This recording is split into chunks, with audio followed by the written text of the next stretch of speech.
سے آگے میں آج شام پاک امریکہ تعلقات پر واشنگٹن کے مبصرین کی رائے، کیا انسانی سانس کا تجزیہ لنگ کینسر کی تشخیص میں مددگار رہے گا؟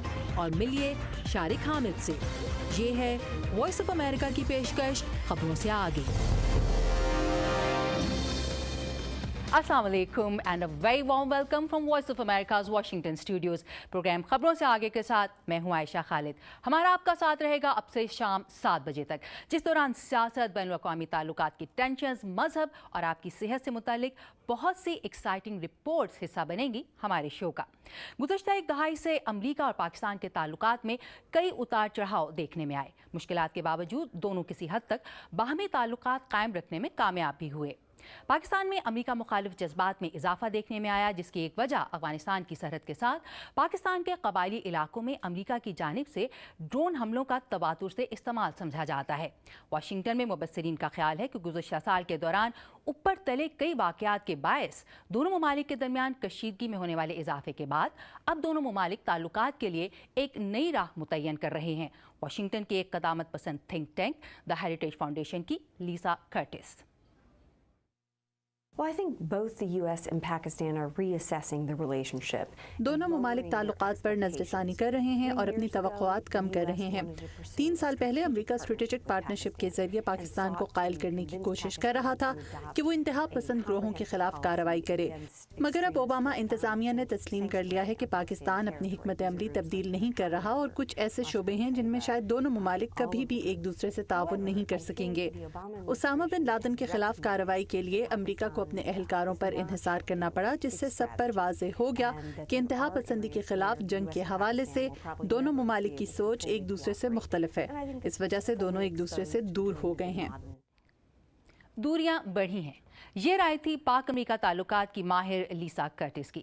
پھر گزشتہ سال نومبر میں افغان سرحد کے قریب پاکستانی فوجی چوکی پر نیٹو فورسز کے حملے میں 25 فوجیوں کی ہلاکت کے بعد پاکستان نے نیٹو کی سپلائیز بند کر دیں اور امریکہ سے شمسی ایئر بیس خالی کرا لیا، جبکہ دوسری طرف امریکہ نے پاکستان کو دی جانے والی امداد روک دی۔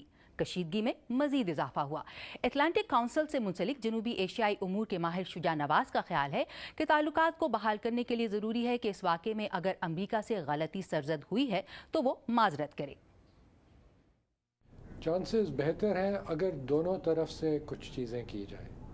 امریکہ نے ظاہر ہے کہ ابھی تک معافی نہیں مانگی ان اٹیکس کی، ریگریٹس کا کہا ہے۔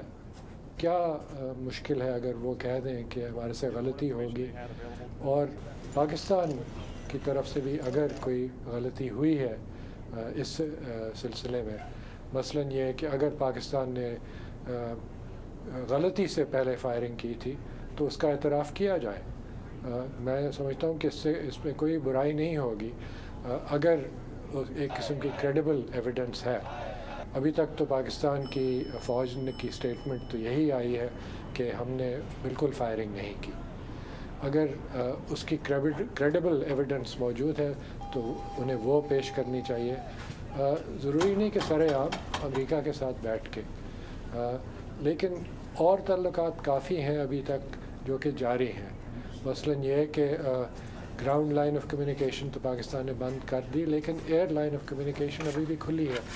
تو ضروری ہے کہ دونوں ممالک ایسی باتوں پہ اگری کریں جو کہ ایک لانگ ٹرم آبجیکٹو کی طرف ان کو لے کے جائے، اور جو اس آبجیکٹو کے راستے میں جو حائل ہوتی ہیں چیزیں ان کا حل تلاش کریں۔